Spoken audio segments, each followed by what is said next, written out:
सभी को राम राम। मैं यूट्यूब चैनल जयराम ट्यूटोरियल व जयराम एजुकेशन सेंटर में आप सभी का स्वागत है।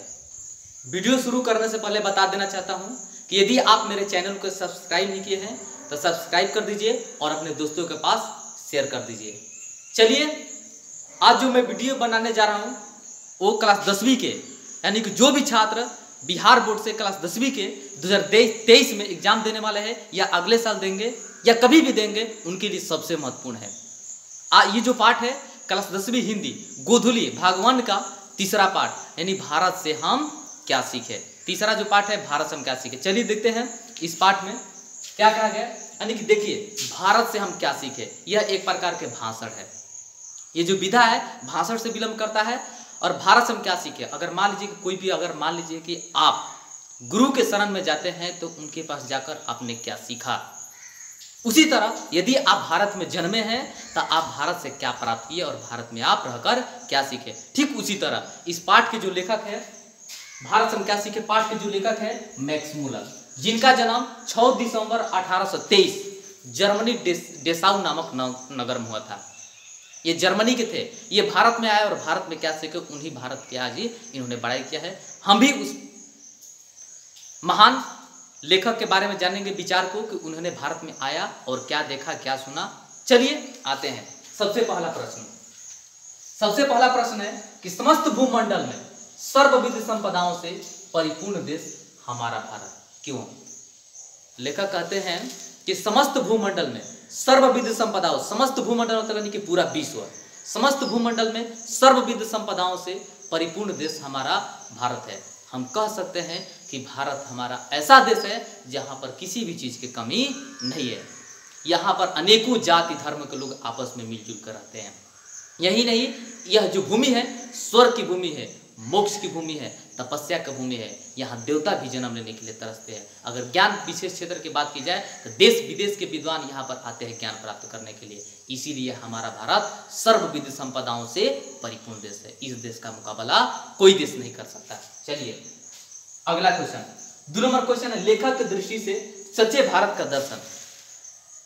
सच्चा, अगर आप भारत के दर्शन करना चाहते हैं, जैसे लोग मंदिर में भगवान के लिए दर्शन करने जाते हैं, ठीक उसी तरह अगर आप सच्चे भारत का दर्शन करना चाहते हैं तब भारत के गांव में चले जाइए, वहीं पर सच्चे भारत का दर्शन होगा। इसलिए कि गांव में लोगों के बीच सद्भाव, प्रेम भावना, आपस में लोग एक दूसरे के साथ मिलजुल कर रहते हैं। कहा जाता है कि भारत माता की जो आत्मा होती है, भारत माता की जो आत्मा, वो गांव में बसती है।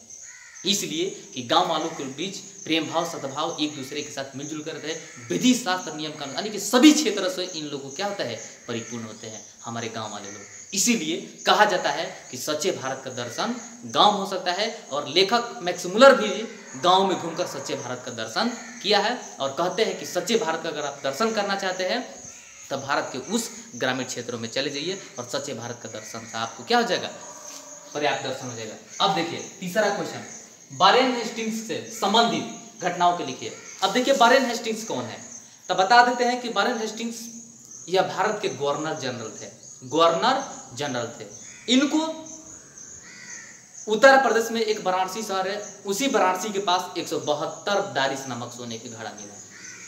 172 दारिश नामक सोने के घड़ा मिला। उन्होंने देश के विकास के लिए, भारत देश के विकास के लिए ईस्ट इंडिया कंपनी, जिनकी स्थापना 1600 ईस्वी में हुई थी, ईस्ट इंडिया कंपनी को सौंप दिए देश के भलाई के लिए, देश के विकास के लिए, और देकर वो चले गए इंग्लैंड।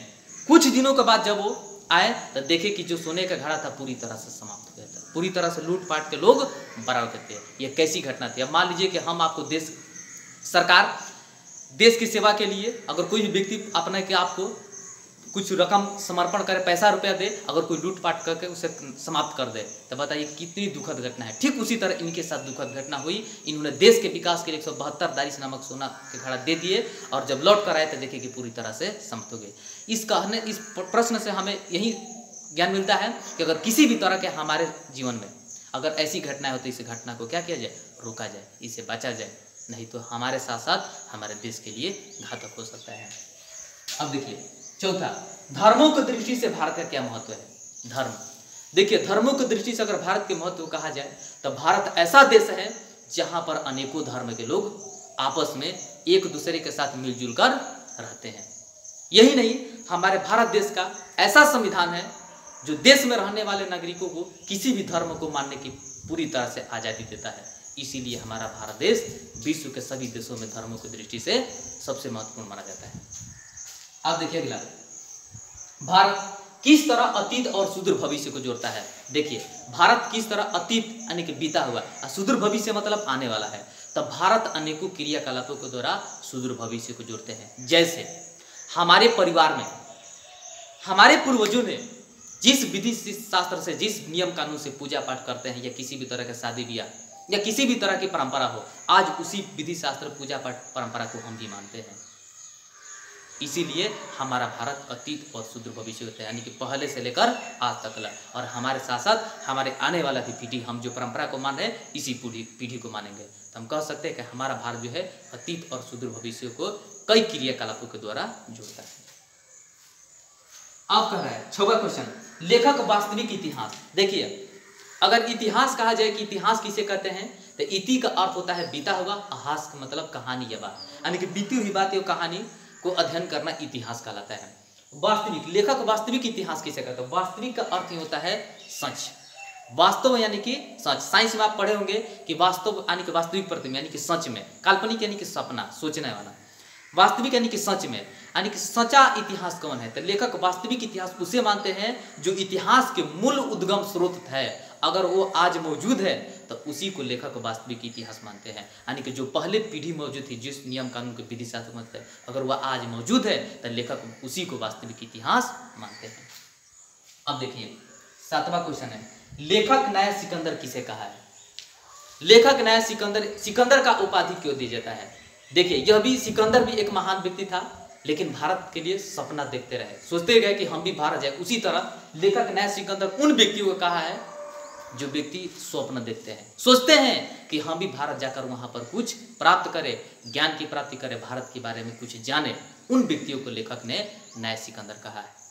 अगर मेरा वीडियो बढ़िया लगे तो लाइक, शेयर और सब्सक्राइब जरूर करिए। ऐसे ही वीडियो अगले पार्ट में हम चढ़ाएंगे। Okay, bye bye.